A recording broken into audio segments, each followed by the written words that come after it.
So, let's now get into the driver ratings for sprint qualifying. We're going to be doing this at least 3 times this weekend. So this is the first one. This is the sprint qualifying driver ratings. Last but no means least, it's not really his fault because he's a sick man.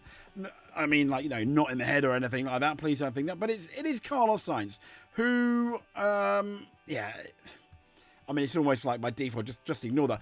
But what's interesting is the second biggest loser is starting 8th. Yeah, it's this man here, Charles Leclerc. Okay, he got an 8th. He's cost potentially his teammate a chance to get into the top 10. It just looks so amateur. The spin, and even Martin Brundle suggested that was on purpose. That was just pure frustration. But it is these. Everyone makes mistakes. The problem is when you look at over the course of a year, a driver of his caliber, Charles Leclerc makes too many mistakes at the moment to, I think, be a proper World Championship contender. He has the talent, and I'm sure he can do it. Can he handle the pressure? We're yet to see. And it's just these Leclerc mistakes, which he hasn't really gotten out of. So next up, we've got Esteban Ocon. And he's starting 19th.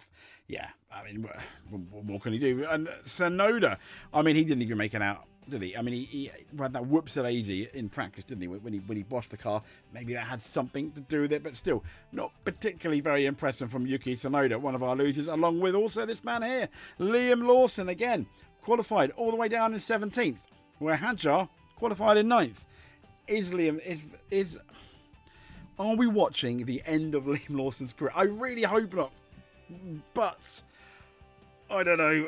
I wouldn't bet the mortgage on it at all. Lewis Hamilton starts 11th. What a Ferrari doing. I appreciate it's not all his fault, but it's still a massive negative on a track that he knows really well. On a track that he's won before. He's had his most epic race there before. So absolutely hugely disappointing. He's up high. Colapinto qualified 16th, considering he's got this new contract, has the discount Senna. You know, I've seen all the memes.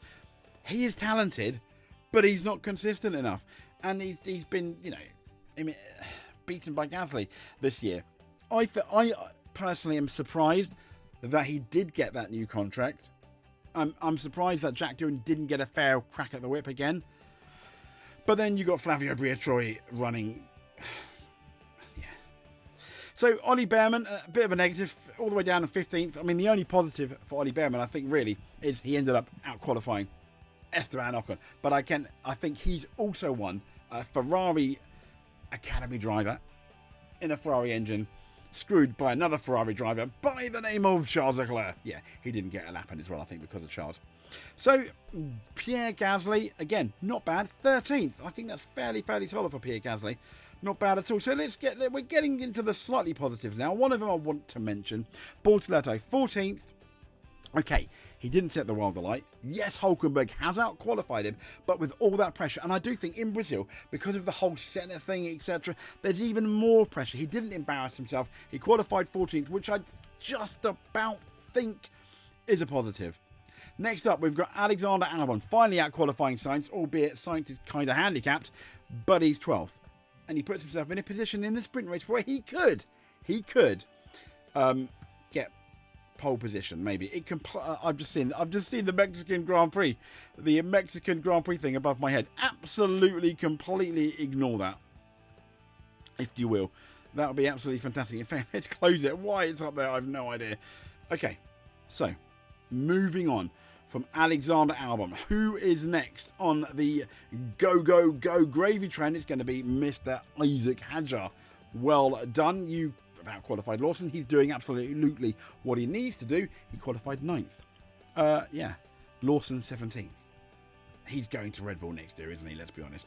So the man that had pole here all those years ago, Nico Hulkenberg, just about made it to his, I think, is this his first time he's been in Q, at least for the sprint, I think, in Q3. But anyway, well done, Nico Hulkenberg. Mwah. Excellent. Next up, we've got Max Verstappen. I mean, yeah, qualified 6th.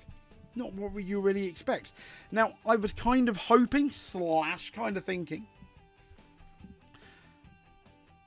at the after the practice session, I thought, okay, as always, Red Bull are going to find something, and they didn't, and they normally do. But I remember all the way back in 2022, at Brazil, they were really struggling to get the setup right, and it's one of the few races where they weren't particularly competitive. And talking about competitive, I mean, Oscar Piastri, yeah, he qualifies third. He's going to be disappointed with that, especially how confident he looked in practice. It's still a positive, though. It's still a positive. It's just that a few drivers, I think, did better than him in terms of where their car is. For example, yes, I'm going to have to eat yum, yum, yum, yum, yum, the humble pie, because Lance Stroll qualified 7th. Well done, Lance. Nice one.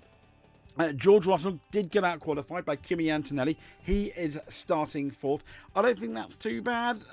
He messed up on his first final run, didn't he? He had a bit of a ski whiff moment in one of the corners where it was one of those, oh my gosh, are you going to lose it? No, he just about saved it. And that on his first one, I think, really cost him any chance of beating Kimi. But Kimi has been really, really good here. Next up, we've got Fernando Alonso starting 5th. Surely points in sprint qualifying. And that stands him amazingly in good stead for the rest of the weekend. Aston Martin looking hot. So, he's at our 3rd place on our driver winners podium. In 2nd, yep, Lando Norris getting that pole. Well done, Lando. I'm not saying it was massively comfortable, but it was enough. And yeah, he rose to the occasion. So easy to go wrong there, as some of the other people did, but he didn't. But the man of sprint qualifying, the man is Kimi Antonelli, the man of sprint qualifying. Absolutely fantastic. I mean, he's not been this high up since, Miami? In terms of sprint, where he got pole position. Okay, he didn't get pole here, but he puts himself in a position to potentially win that sprint race. As I've already said, going into that first corner, if he's in the lead, how much is Norris going to fight him? Simply because Norris is ahead at the moment, at the very least, of all of his championship contenders. Could Kimi Antonelli win a sprint? Absolutely he could. I still think Norris is potentially favourite, with the big caveat of as long as he's leading after the first few turns. Kind of like Mexico.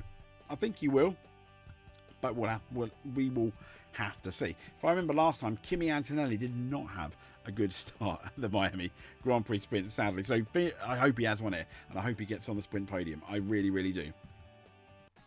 So there we go. That is the grid. We've introduced that. Well done to all of those involved. If you made it to the end, it says Mexican Grand Prix as well. Look at that. Look at that. It does say Mexican Grand Prix. Look at that, in the Brazil colours. I'm halfway there. Never mind. If you made it to the end, I just wanted to say thank you very much. I really, really appreciate it. If you want to help out and you're not, give us a subscribe. That'll be absolutely amazing. Give us a like if you can as well. That too will be absolutely amazing. But until then, we'll speak to you soon. Thank you very much for watching. But above all else, stay safe.